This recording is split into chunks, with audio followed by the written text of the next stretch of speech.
पुत्र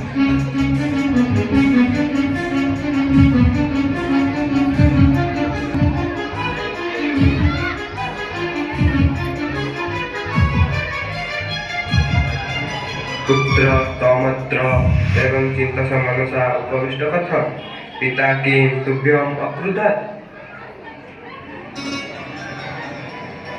न मातः, जमालयं गमनार्थं पिता मां आदिष्टवान्। जमालयं कथम? पिता मां जमराजाय दत्तवान्।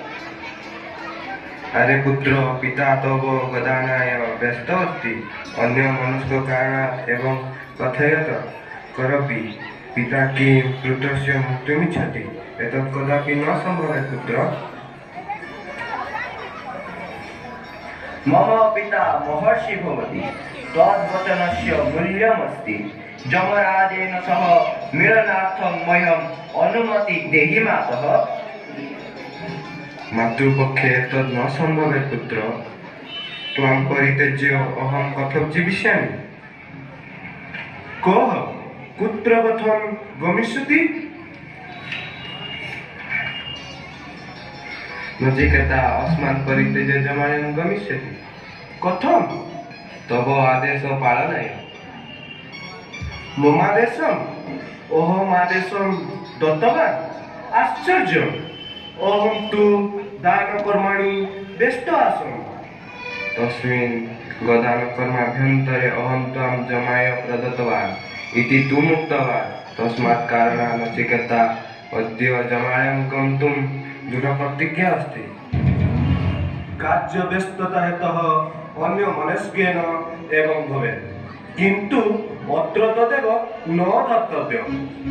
तथापि सः तव आदेशं पालयिष्यति, कथयति। आं पितः, अहं क्षमा प्रार्थयामि।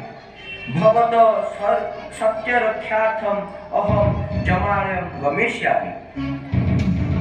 त्वां मृत्युलोकाय सम्प्रेष्य आवय मनसा किं शान्तिधास्यति? त्वं किं न पश्यसि तव माता कथम् अधैर्या भवति? अहं सर्वं जानामि पितः। भवान् विज्ञ भूत्वा अपि सत्यरक्षार्थं कुण्ठित न भवतु। अहं भवतः श्रेष्ठ धनम्। यदि भवतः सत्यरक्षा न भविष्यति तर्हि मह्यं विसर्जितयज्ञ अपि